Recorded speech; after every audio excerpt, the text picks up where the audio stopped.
But right now, we are going to do something on Greenland, whether they like it or not.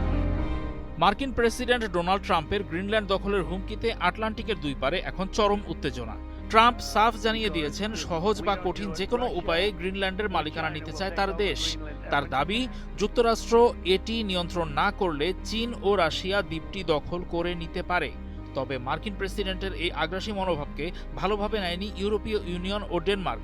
তারা যুক্তরাষ্ট্রকে ঠেকাতে লড়াইয়ের জন্য তৈরি হচ্ছে। ডেনমার্কের প্রধানমন্ত্রী মেটে ফ্রেডেরিকসেন ট্রাম্পের এই প্রচেষ্টাকে ন্যাটোর অস্তিত্বের জন্য হুমকি মনে করছেন। দেশটির প্রতিরক্ষা মন্ত্রণালয় এক বিবৃতিতে জানিয়েছে, গ্রিনল্যান্ডে কোনো আগ্রাসন চালানো হলে ডেনিশ সৈন্যরা কারো নির্দেশের অপেক্ষা না করেই সরাসরি গুলি চালানোর অনুমতি পাবে। ডেনমার্ক স্পষ্ট করে দিয়েছে যে সার্বভৌমত্ব রক্ষায় তারা প্রয়োজনে সামরিক শক্তি ব্যবহার করবে।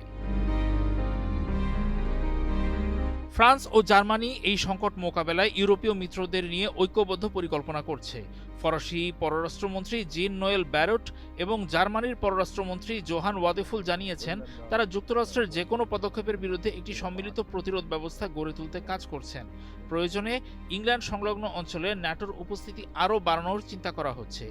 ইইউ এর ২৭টি দেশ সহ মোট ৩৩টি ইউরোপীয় রাষ্ট্র এরই মধ্যে ডেনমার্ককে সমর্থন দিয়েছে। গ্রিনল্যান্ডের রাজনৈতিক দলগুলো স্পষ্ট জানিয়ে দিয়েছে, তারা মার্কিন বা ডেনিশ নয়, বরং নিজেদের পরিচয়ে স্বাধীন থাকতে চায়। তারা কোনোভাবেই মার্কিন নিয়ন্ত্রণে যেতে আগ্রহী নয়। এই জনমতকে ধরে রাখতে এবং যুক্তরাষ্ট্রের টাকার লোভ ঠেকাতে ইউরোপীয় ইউনিয়ন ও ডেনমার্ক গ্রিনল্যান্ডের জন্য বিশাল অঙ্কের আর্থিক প্যাকেজ ঘোষণা করেছে। ২০২৮ সাল থেকে পরবর্তী ৭ বছরে গ্রিনল্যান্ডে ব্যয়ের পরিমাণ দ্বিগুণ করে ৫৩০ মিলিয়ন ইউরো করার পরিকল্পনা করেছে ব্রাসেলস। দ্বিতীয় বিশ্বযুদ্ধের পর থেকে গ্রিনল্যান্ডের পিটুফিক ঘাঁটিতে মার্কিন সামরিক উপস্থিতি রয়েছে।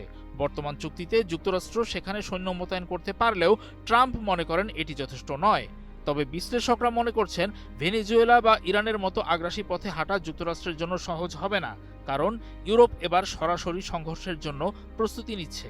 আগামী সপ্তাহে মার্কিন পররাষ্ট্রমন্ত্রী মার্কো রুবিও ডেনমার্কের নেতাদের সঙ্গে বৈঠকে বসবেন, যা এই কূটনৈতিক লড়াইয়ের পরবর্তী গতিপথ নির্ধারণ করবে।